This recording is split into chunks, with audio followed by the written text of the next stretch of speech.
ದಿನಾಂಕ 19/6/2025 ಹಿಂದೂ ಸೇವಾ ಪ್ರತಿಷ್ಠಾನದಿಂದ ಸರ್ಕಾರಿ ಕಿರಿಯ ಪ್ರಾಥಮಿಕ ಶಾಲೆ ಡಾಕ್ಟರ್ ಅಂಬೇಡ್ಕರ್ ನಗರ ಕೂಕನೂರು ಈ ಶಾಲೆಯಲ್ಲಿ ವಿಶ್ವ ಪರಿಸರ ದಿನಾಚರಣೆಯನ್ನು ಹಮ್ಮಿಕೊಳ್ಳಲಾಯಿತು. ಈ ಕಾರ್ಯಕ್ರಮದ ಅಧ್ಯಕ್ಷತೆಯನ್ನು ಈ ಶಾಲೆಯ ಎಸ್ಟಿಎಂಸಿ ಅಧ್ಯಕ್ಷರು ಲಕ್ಷ್ಮಣ್ ಕಾಳಿ ವಹಿಸಿಕೊಂಡಿದ್ದರು. ಮುಖ್ಯ ಅತಿಥಿಗಳಾಗಿ ಶಾಲೆಯ ಮುಖ್ಯ ಶಿಕ್ಷಕರಾದ ಶಿವಪ್ಪ ಇ ಬೇರಿ ವಹಿಸಿಕೊಂಡಿದ್ದರು. ಈ ಕಾರ್ಯಕ್ರಮವನ್ನು ಸಸಿಗಳಿಗೆ ನೀರು ಹಾಕುವ ಮೂಲಕ ಪ್ರಾರಂಭಿಸಲಾಯಿತು. ಕಾರ್ಯಕ್ರಮದ ಪ್ರಾಸ್ತಾವಿಕ ನುಡಿಯನ್ನು ಪಾರ್ವತಿ ಹನಸಿ ಅವರು ಮಾತನಾಡಿದರು. ಹಾಗೆ ನಮ್ಮ ಪರಿಸರಕ್ಕೆ ಮಾರಕವಾಗಿರುವ ಪ್ಲಾಸ್ಟಿಕ್ ಅನ್ನು ಹೇಗೆ ಮರುಬಳಕೆ ಮಾಡಿಕೊಳ್ಳಬೇಕು ಎಂದು ಮಕ್ಕಳಿಗೆ ಚಟುವಟಿಕೆಯ ಮೂಲಕ ಪೃಥ್ವಿಜಿ ಅವರು ಅತಿ ಸರಳ ವಿಧಾನದಲ್ಲಿ ತಿಳಿಸಿಕೊಟ್ಟರು. ಹಾಗೂ ಇನ್ನೋರ್ವ ಶಿಕ್ಷಕರಾದಂತಹ ಔತೂತ್ ಅಸ್ರೀತ್ ಇವರು ಪರಿಸರದ ಕುರಿತು ಮಾತನಾಡಿದರು.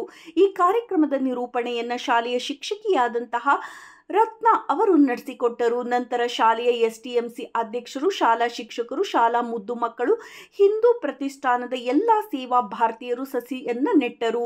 ಶಾಲಾ ಮುದ್ದು ಮಕ್ಕಳಿಗೆ ಕಲಿಕಾ ಸಾಮಗ್ರಿಗಳನ್ನು ದಾನಿಗಳಾದ ಪಾರ್ವತಿ ಹನ್ಸಿ ಹಾಗೂ ಪೂಜಾ ಜೈನ್ ಇವರು ನೀಡಿದರು. ಎಲ್ಲ ಶಾಲಾ ಶಿಕ್ಷಕರು, ಹಿಂದೂ ಸೇವಾ ಪ್ರತಿಷ್ಠಾನದ ಸೇವಾ ಭಾರತೀಯರು ಮಕ್ಕಳಿಗೆ ಕಲಿಕಾ ಸಾಮಗ್ರಿಗಳನ್ನು ವಿತರಣೆ ಮಾಡಿದರು.